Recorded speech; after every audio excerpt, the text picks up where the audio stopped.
Γιατί έχουμε είδηση από το ρεπορτάζ του Παναθηναϊκού. Διονύση μου, τι κάνεις? Γεια σου Γιώργο, τι κάνεις? Καλά, εσύ? Καλά, καθόλου δεν είμαστε για ΟΑΚΑ. Να πω ότι ο Παναθηναϊκός σύμφωνα με πληροφορίες είναι κοντά στο να πραγματοποιήσει την τέταρτη του μεταγραφή.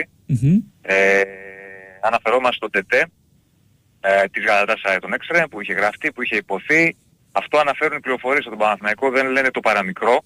Επισήμως δεν βγαίνει κάτι από τον Παναθηναϊκό.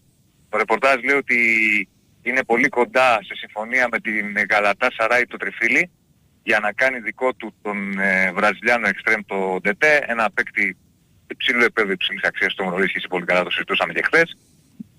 Και μένει να δούμε τις επόμενες ώρες ποια θα είναι η οριστική κατάληξη του deal, με τις πληροφορίες να ξαναλέω να αναφέρουν ότι είναι πάρα πολύ κοντά ο Παναθηναϊκός στο να πραγματοποιήσει αυτή τη μεταγραφή. Αν κλείσει το deal θα δούμε και με ποιο καθεστώς θα συμβεί αυτό. Ξαναλέω, δεν υπάρχει συμφωνία οριστική ακόμα. Μια δεν ανάσα λέει κάτι ουσιαστικά, ο Παναθηναϊκός, ναι. είναι κοντά σύμφωνα με τις πληροφορίες, ναι. Ωραία, ωραία Διονύση, και μιλάμε τώρα για τον έναν από τους δύο εξτρέμ, έτσι, που θα πάρει ο Παναθηναϊκός. Φυσικά, θα πάρει και δεύτερο. Ο ένας όλα δείχνουν ότι θα είναι ο ΤΕΤΕ. Και ας τελειώσει πρώτα αυτό το θέμα, γιατί ξαναλέω οριστική συμφωνία ακόμα δεν υπάρχει, είναι όμως κοντά, πολύ κοντά, οι δύο πλευρές σύμφωνα με το ρεπόρταρ, και θα δούμε μετά τα υπόλοιπα, Γιώργο. Έγινε Διονύση μου, έγινε.